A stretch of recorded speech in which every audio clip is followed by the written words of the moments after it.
Good afternoon, everyone. Welcome to another edition of Research Rundown, History and Genealogy How-Tos from the Alabama Department of Archives and History.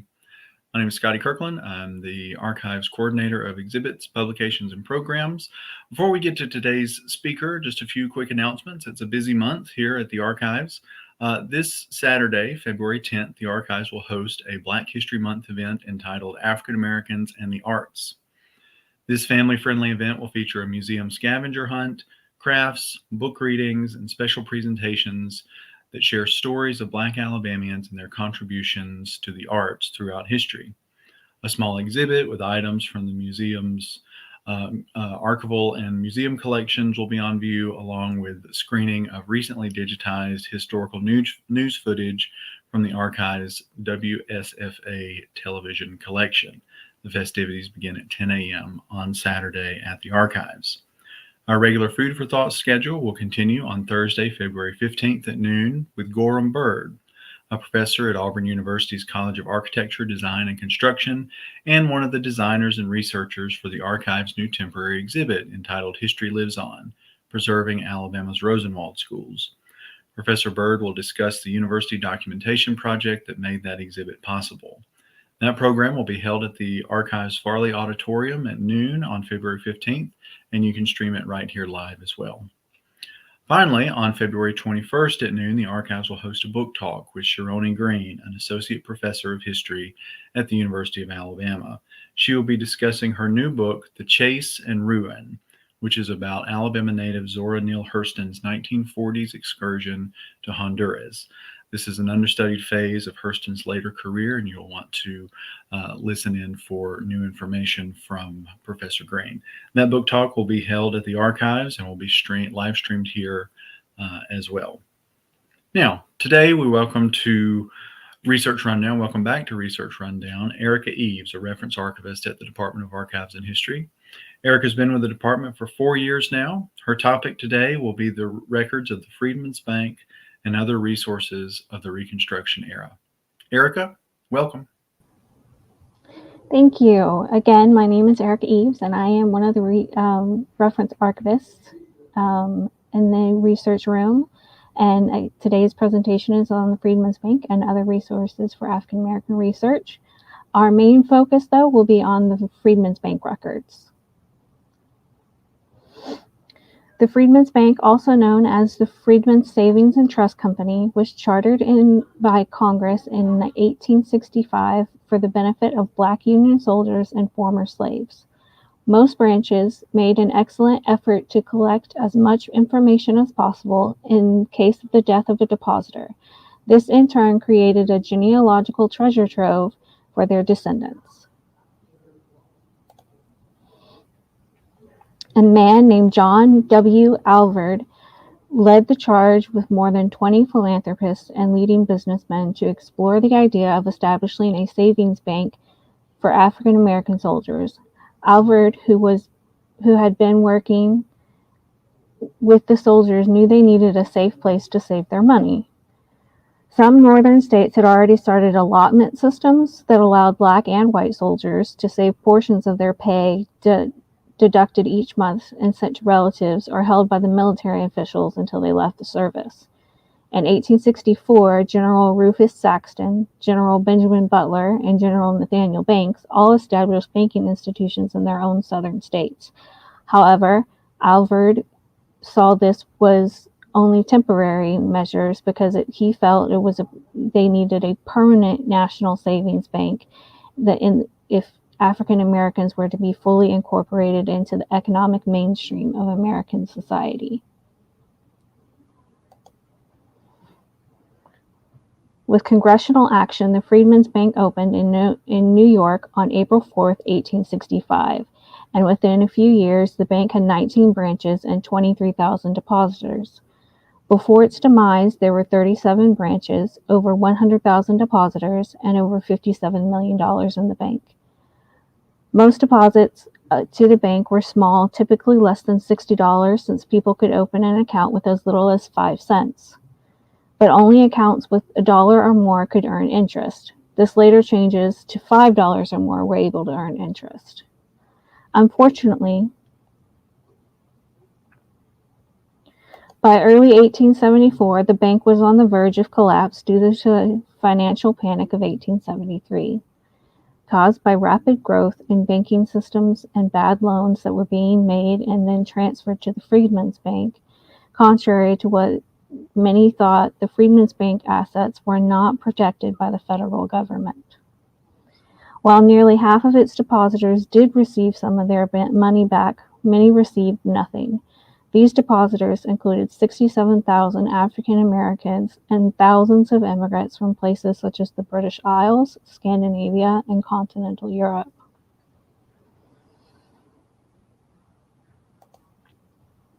Here is an example of a bank book and how the account information was kept. There are 4 accounts to a page, and the amount of information for each account kind of varied.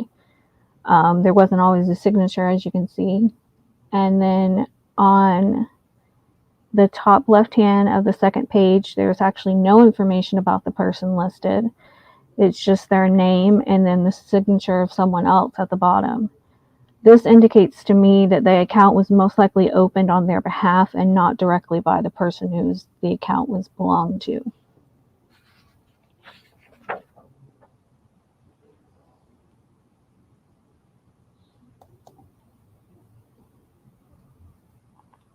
Here's a close-up example of an early account record.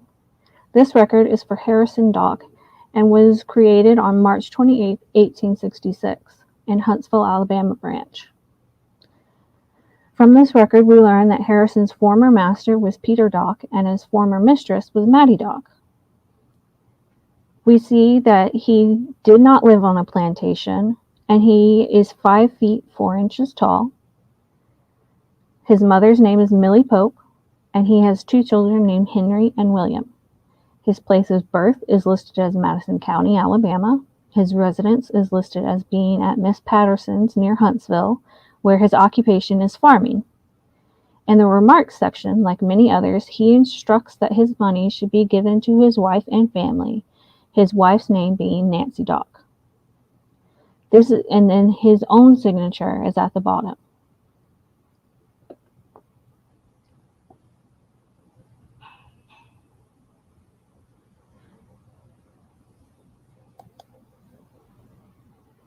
Here's another close-up example of an account, but this is from 1872 for John Smith, who was born in Clarksville, Tennessee, and was brought up in Little Cove, Alabama.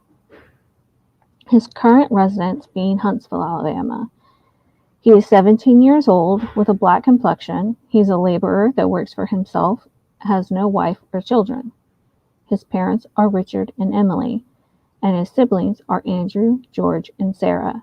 In the remarks, he states that if he should die leaving any money in the bank, it should be given to his mother. He leaves his mark as a signature. You will notice that in later records, they do not ask about former slave owners. As a side note, there are records for a bank branch in Huntsville and one in Mobile. There was a branch chartered in Montgomery in June of 1870, but none of its records remain in existence.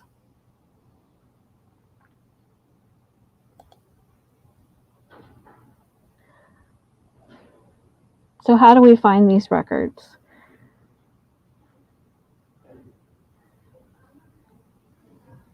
I find the easiest place to locate and search the records to be on Ancestry.com, which you can use for free on our research room computers. First, go to search and choose the card catalog and from the drop-down menu. This will bring up the card catalog for you to search in, and in the keyword box, type in Freedmen's Bank and hit search. Now, one thing here, Freedmen and Freedmen's Bank are somewhat interchangeable. You'll see in my slide, it's done in the records of Ancestry.com and Family Search, they used an A. In the contemporary newspapers of the time, they used an E for Freedmen's Bank. So it's kind of interchangeable, and later on it just becomes man instead of men. Don't know why, but that's what I've discovered. So when you Type in the keyword Freedman's Bank and hit search. 3 options should come up, and all are good resources, but today we're looking for the Freedman's Bank records listed at the bottom. After choosing it, a search page, this here, will open for the records, and I recommend just filling in the first and last names and the state. You can always do just first and last names as well, but a state usually helps narrow things down if you know the person was only ever in Alabama or something, somewhere else.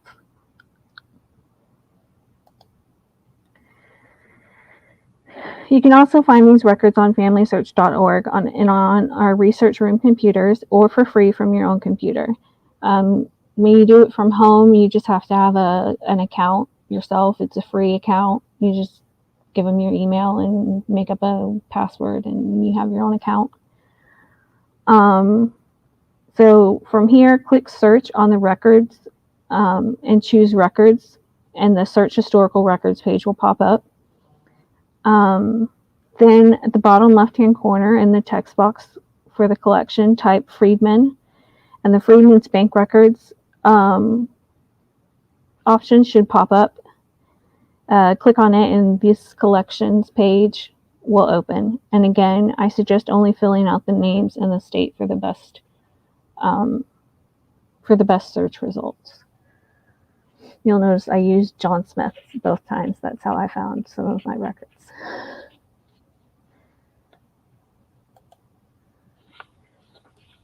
Okay, now for some other resources. First, we must keep in mind that research and preservation of records for African Americans was unfortunately not a priority for 50 or more years after emancipation.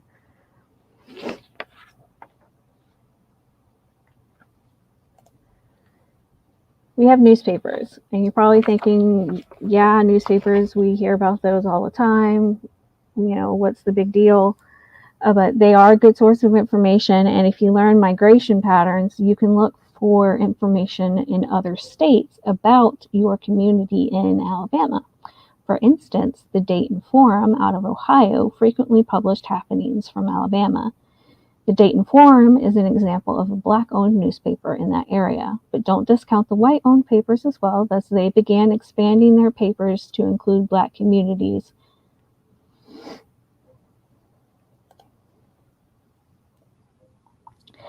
Academic resources and HBCUs. Historically Black colleges and universities can be excellent resources for additional information or locations or other original records.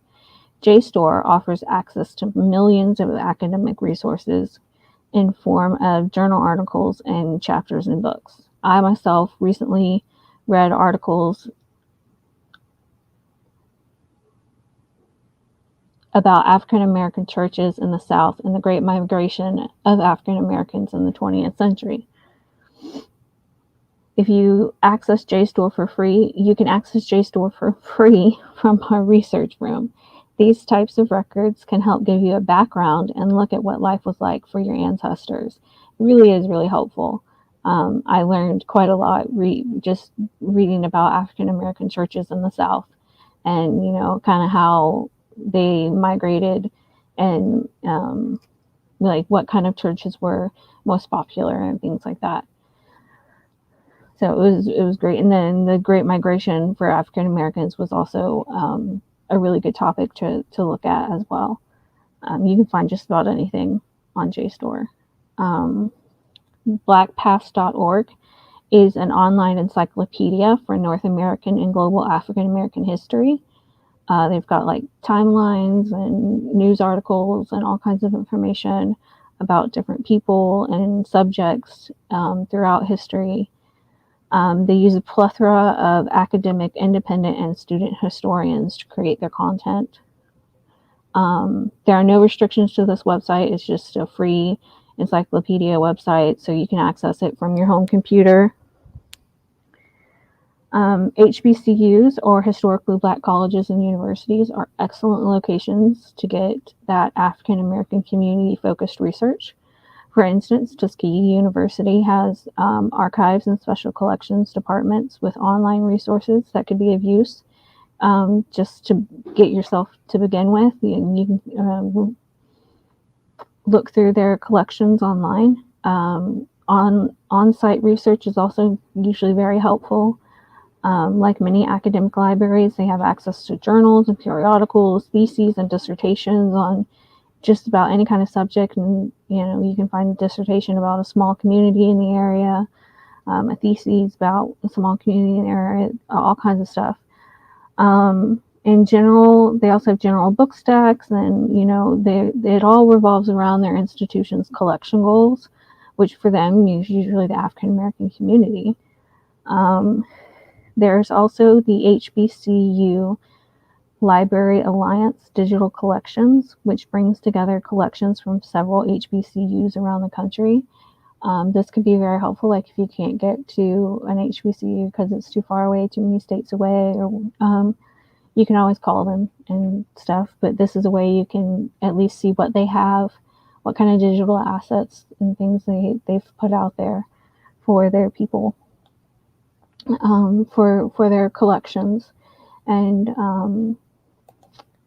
that is my presentation for you guys today. I hope you were able to learn a little bit about the Freedmen's Bank and some other resources for African American research. Again, it's one of the most difficult subjects to do research for, unfortunately, because it was not a priority for so long. But there we go. Anybody have any questions for me?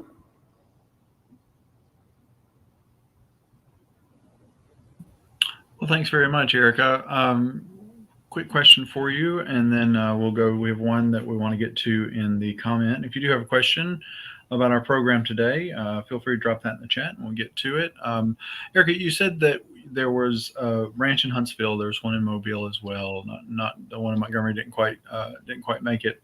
Where else in the country did Freedmen's Bank branches exist?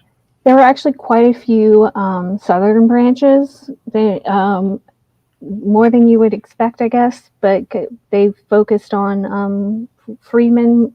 I guess is why there are so many southern branches, but there are some in northern areas as well. There's Atlanta, Georgia, Augusta, Georgia. We've got Baltimore, Maryland, South Carolina, North Carolina, Kentucky, Arkansas, Missouri, Mississippi, Virginia. There were a couple of other places, unlike Montgomery County, that their records no longer exist, unfortunately. That would be Columbia, Tennessee, Jacksonville, Florida, and Macon, Georgia, were all chartered, but their records no longer exist. All right, thank you for that. And just a quick answer to Jane Denise's question. Yes, Jane, we're seeing comments from both platforms. So if you've got a question, you can drop it there in the chat on YouTube as well. Rachel Dobson has a question for you, Erica. What's the difference between the Freedmen's Bank and the Freedmen's Bureau records? Or they're both at the National Archives, or are they? How are those different? They're both they are both at the National Archives. They're completely different entities. The Freedmen's Bureau is a different entity. The Freedmen's Bank is its own entity. So the Freedmen's Bureau records handle different things like contracts between between former slave owners and African Americans and refugees and things like that, while the Freedmen's Bank was just a banking institution. Different types of records. All right. Jane Deneve has a question for us. She's wondering about finding freedmen employed by the U.S. Army as blacksmiths, but can't find a military enrollment. Any thoughts on where Jane might look for those? I imagine that would be National Archives records. There's not much, as far as I know of, on the state level that would help with that. It would all be national records. St. Louis may have something about that, but I would try the regular National Archives in Washington, D.C., most likely. Okay. All right. Erica, how'd you get interested in the Freedmen's Bank? Actually, I took a class last year for my professional studies, and I did, and we learned about different tools to put in our African American research toolbox. And one of the things we learned about was the bank, was the Freedman's Bank, and the kind of types of records they have. Okay. It's one of those things you just don't hear about. Sure. Yeah. No, you're right. It's hard work to try to piece together some of these stories in the decades after emancipation, and so you look in all the places that you can find. Well, Erica, we thank you for your time today and sharing some expertise with us. And there was a question about posting the HBCU resources in the chat. Yes, we will do that momentarily. Erica will let you jump in and do that once you get Okay. off. But we thank you for your attention today, and just want to mention that our next edition of Research Rundown will be on Monday, March the 4th, and we will be talking then about ways to use our online catalog with one of our colleagues, Jamie Kicklighter. So that'll conclude today's Research Rundown. Thank you very much, and we look forward to seeing you again. Be well.